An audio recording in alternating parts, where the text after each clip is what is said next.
I can't say I was preparing to get into an company like Apple during undergrad, but I would just say work on projects, have some more practical knowledge than you already have because it's not all books. I think just the loneliness hits because you are in a different country and you just have your roommates to talk to. Doing lead code, that was something which I enjoyed a lot.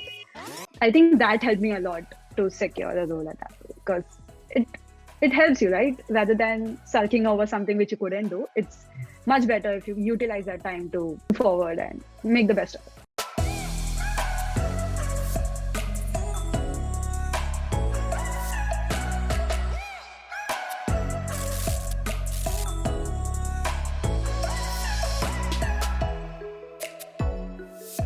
Coding is today's language of creativity. Everyone deserves a chance to become creators instead of consumers of computer science. From a really young age, our guest had a keen interest in problem solving. Opening up old TV remotes or seeing what's inside a telephone used to be her favorite pastime. This tiny interest of hers soon became her passion, and before she even knew, she was working as an embedded software engineer at Apple. Pursuing her dream, a graduate and master's in computer science from North Carolina State University and an alumni of her very own SFIT college. Here's our wonderful guest, Ms. Pranita Jaiprakash. I'm Greeshma Hedvikar. I'm Kohari.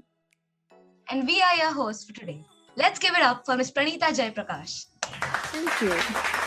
So sweet of you, thanks. Thank you so much, ma'am, for joining us today. We are glad to have you here. I'm glad to be joining you guys today, so yeah. Before we start, how are you doing, ma'am? And how's life going lately? It's pretty good. I'm good. How are you guys?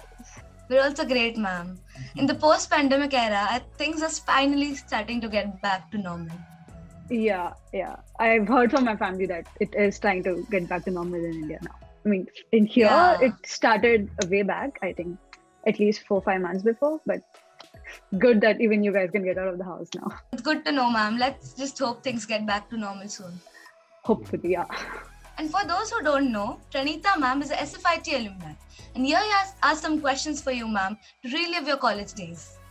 Ma'am, can you tell us some of your best memories from your time at SFIT? From SFIT, I would say the best time I've had is with the friends, the people I've met, and the professors. I feel the professors I had were pretty cool, and I mean, it was great interacting with them, even with the friends, hanging out during the lunch break or near the time capsule, all that, the canteen.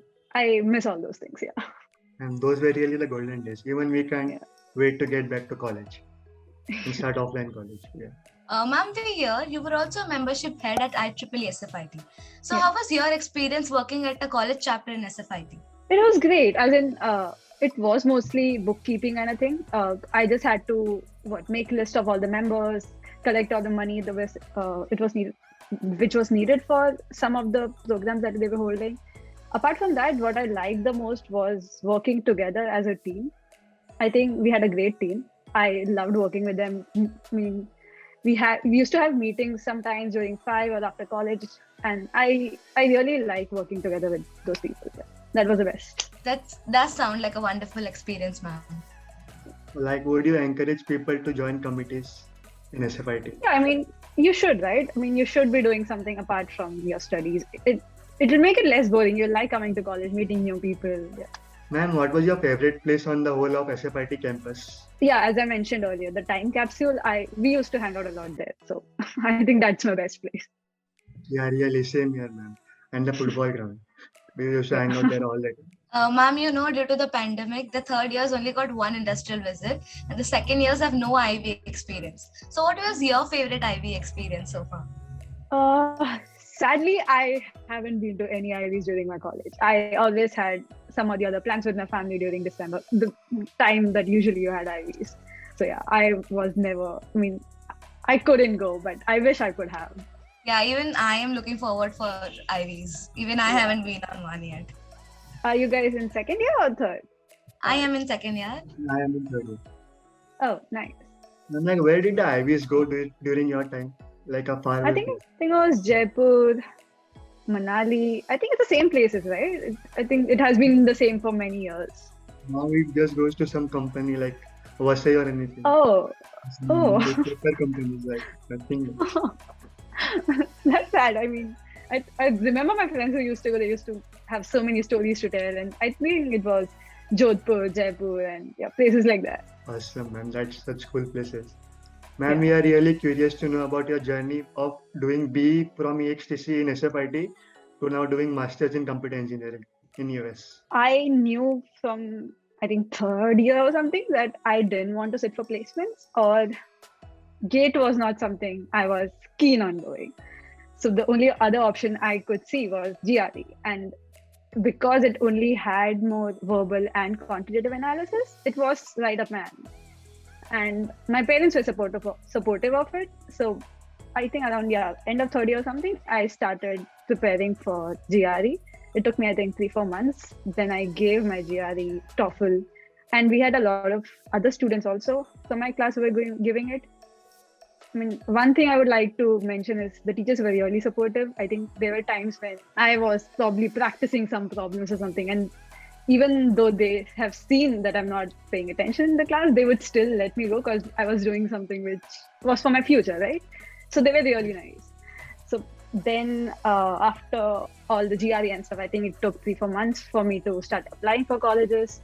And then I think I applied to 11 or 12 of them, and NC State was the one I got admit among, I think I got admit from 8 of the colleges, and it was the highest ranked one out of all those. So I chose NCSU, and it had a great CE program, and that's how I got into NCSU at computer engineering. That is really so inspirational. Ma'am, any GRE tips for our students who currently want to pursue a career abroad? I think for GRE, for cons at least, you just need to practice. There is no other way around it.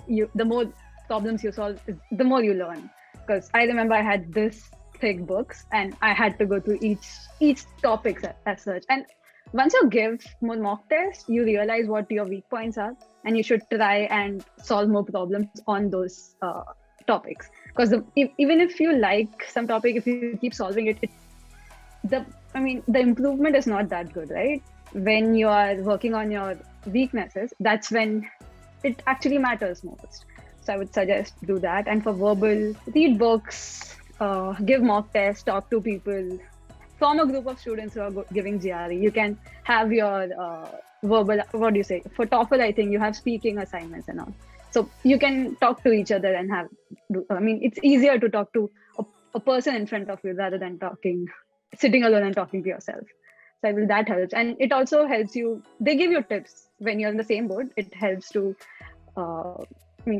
giving tips to each other, working together. You can talk about all your colleges, your everything. That making a group helps a lot. Apart from that, if you can't find colleges, I think there are some websites or counseling services, anything, whichever suits you. Take help from them. There's a lot of resources. It's just you need to find the best one for you. Thank you for these awesome tips. This will be really helpful for all of us. Thank you, sir. Since we know, ma'am, that you had to move to North Carolina to pursue your master's, can you tell us a bit about your life as an international student and the challenges you faced when you first arrived in a completely new environment? I think the first thing would be, as in, for most of the students, at least at SFIT, we usually travel from home. As in, we don't live in hostels, or we live with our parents. So the most challenging part of that was leaving home. It's the comfort space you have. I have never cooked for myself, cleaned for myself, nothing like that. So learning all those things, managing courses with it, managing your projects, your homeworks, the stress you have, everything, right? You're in a very new place. Your friends become your family because they're the closest things you have there. I think even though it was one of the best experiences I've had in my life. So can you give us some tips on what to do throughout the 4 years for landing an admission opportunity in top institutes like you? I can't say I was preparing to get into a company like Apple during undergrad, but I would just say work on projects, have some more practical knowledge than you already have, because it's not all books. Your GPAs do matter. But at the end, if you're giving an interview, they don't ask you your GPA more than once, right? You have to prove that you have those knowledge that you have worked on. If you're able to answer those things, it's fine. I mean, it's more than enough. You need to have both theoretical and practical knowledge. And I believe I didn't have more exposure to practicals during my undergrad. If you have joined some committees or the robotics or something like that, it'll enhance your experience. And do internship if possible. Yeah, ma'am, internship. It is very informative, ma'am. And like, according to you, what do top institutes abroad want in your profile? Like, what's the main thing they want in a student's profile to get selected? I don't know if I'm qualified to answer that question, but some things that I made my resume like was, it should be precise. You should not put false information mostly, and you should put projects which you think will boost your resume, as in if you're applying for an embedded system job. It's better you have projects that are in that domain and not something which you have done during your undergrad or something like that. I mean, if you don't have anything else, it's fine, because while you're applying for internship without any experience, even I had my undergrad projects in my resume. But apart from that, during your full-time opportunities, it's better you have projects which align with your domain or the roles you're applying to. Yeah, I think that's it. For resumes, I think that's all you had. You should be confident while talking in your interviews and stuff. That's such a wise advice, ma'am. Ma'am, you completed your master's in 2020 and suddenly the pandemic happened. So how did the challenges that you faced living alone as an international student in the middle of the pandemic? How about that? I think I was in my second semester when it all went online. And we had a lot of group projects earlier. So it was a lot of collaborative effort. It became more difficult when you are stuck in your room and you can't get out of the house. And talking on even Zoom or WebEx, all these things help, but it's still not the same as working together, collaborating together and stuff. I used to miss that. That made it difficult because you don't have people to work around with. One thing other than that, I think just the loneliness hits because you are in a different country and you just have your roommates to talk to. And it was a bad situation, right? COVID, we weren't sure when it's going to end or how it's going to happen. So yeah, the stress was bad. Yeah, ma'am, it seems you went through a lot, living away from the family for the first time, and then such a situation happens. So ma'am, here's a fun question. Other than academics and work, what do you like to do in your free time? Like to chill? What do you do to keep yourself stress-free? So relieving stress, I love watching Netflix. I love watching YouTube. I watch most of the series, movies, everything. I love spending time with my friends. We usually have game nights. Those are a necessity right now. That's the way we all get together after a long week of working. The weekends are mostly with friends. Apart from that, earlier during college and stuff, I used to love dancing. Now I don't have much time to give or practice dancing and stuff. I think that was one thing. And I like to read. Yep, that's all. So, ma'am, what made you interested into the field of IoT? So after my second year, I did an internship, second or third year. I did an internship in Pune with Experts Hub, I believe. And it was more like an industrial training kind of thing, where in a week they give you projects, you have to work in a group. That's when I started working on IoT, and I was very inclined towards it, as in it was a concept which I was very curious about how it works, and it was pretty fun. I liked working on it. So that's when I realized it was something I can pursue. And even with IoT, one more internship that I did the same summer was embedded systems. So I think both of those topics were something I wanted to pursue further. And after coming to masters, I figured I'd choose embedded system instead of IoT. Yeah, ma'am, we saw your projects. They are so awesome. You have so many projects. Thank you. Ma'am, can you tell us what is the role of an embedded software engineer in a company? At least for me, it was, what I do daily, it's basically implementing software and driver codes for various communication protocols, SoC chipsets, and SoC IPs. Yeah, things like that. And apart from that, I also write new features for hardware testing and diagnostic of Apple products. So yeah, that's something I do as an embedded software engineer. We didn't know much about this post. We have heard about ML engineers, software engineers, app developers. Thank you so much for enhancing our knowledge about this post. Yeah, you're welcome.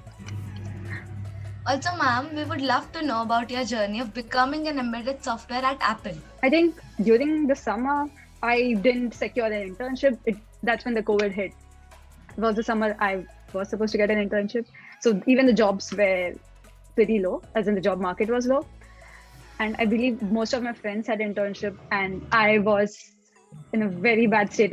And comparing myself with others, it wasn't good. And that's when I realized I could, rather than sulking on it, I could use the best of the time I have. Then I started applying every day and doing lead code. That was something which I enjoyed a lot. Because I was looking in an embedded software role, most of my coding was in C or C++.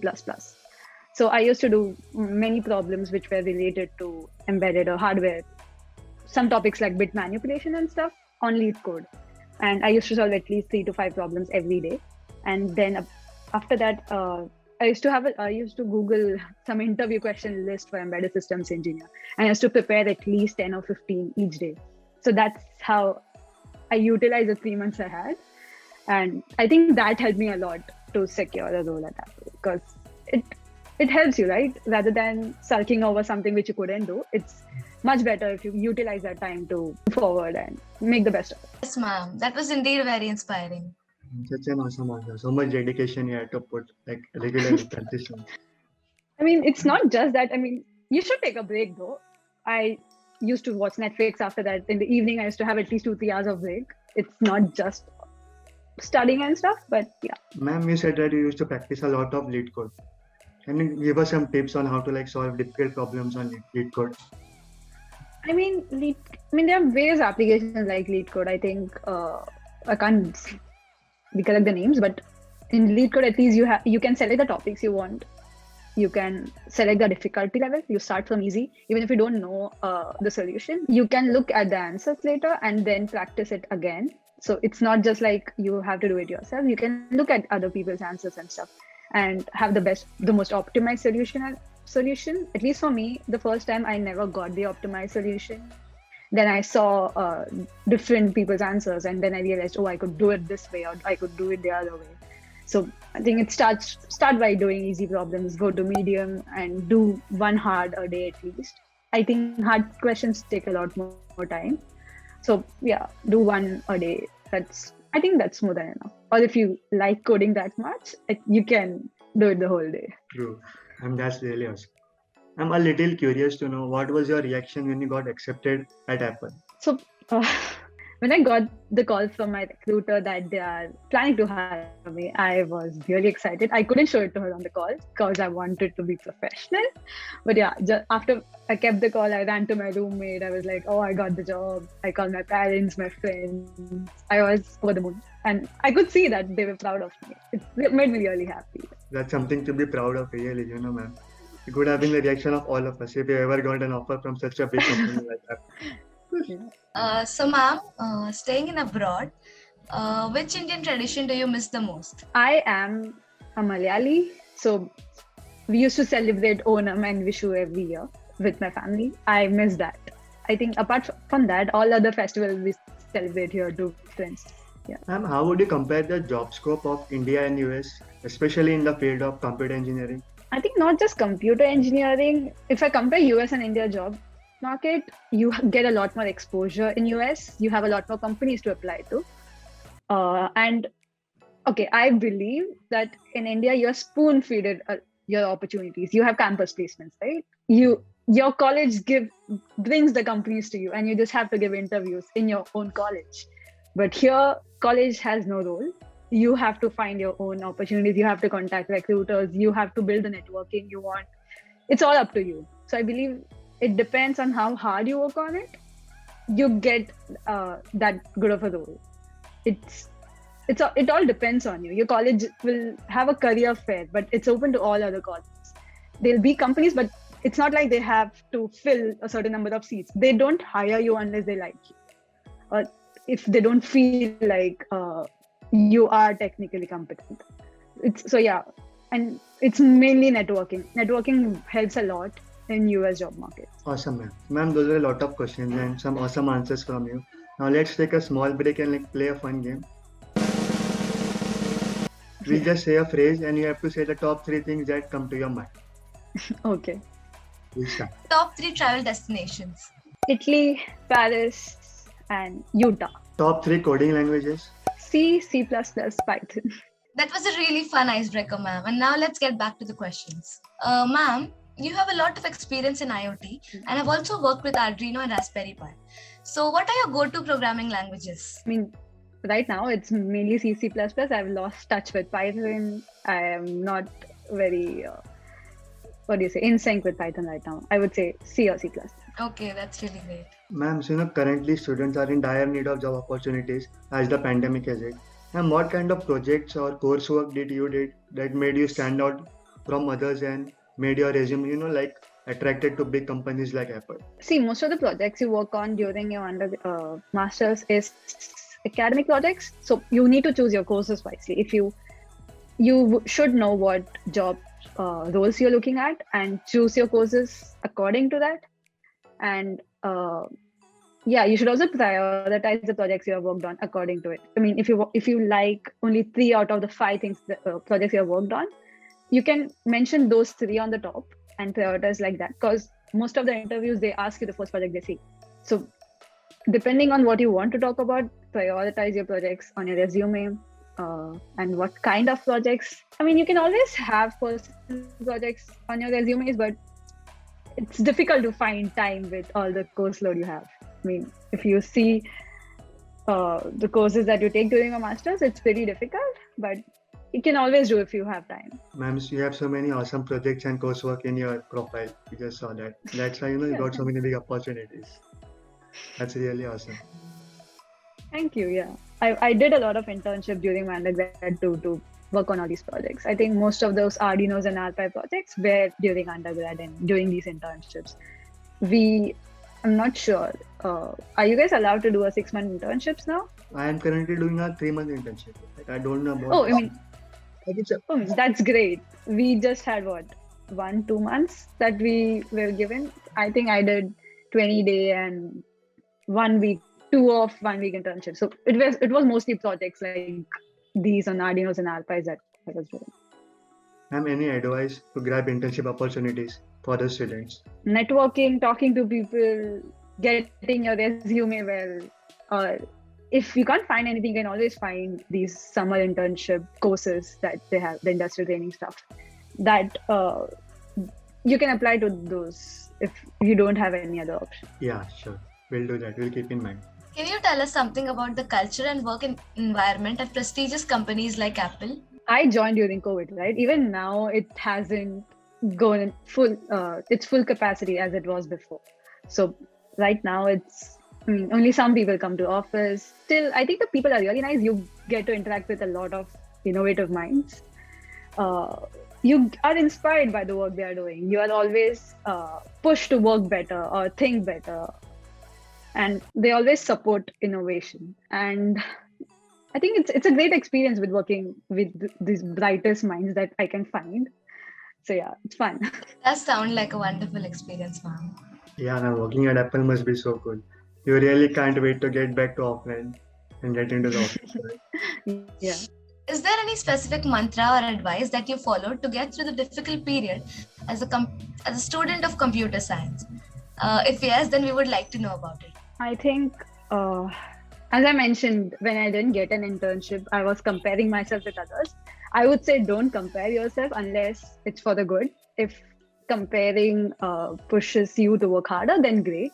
But for me, it was pulling me back. So if that's the case, don't compare yourself with others. You set your own standards, and everyone has their own journey. You can't compare yourself with someone else.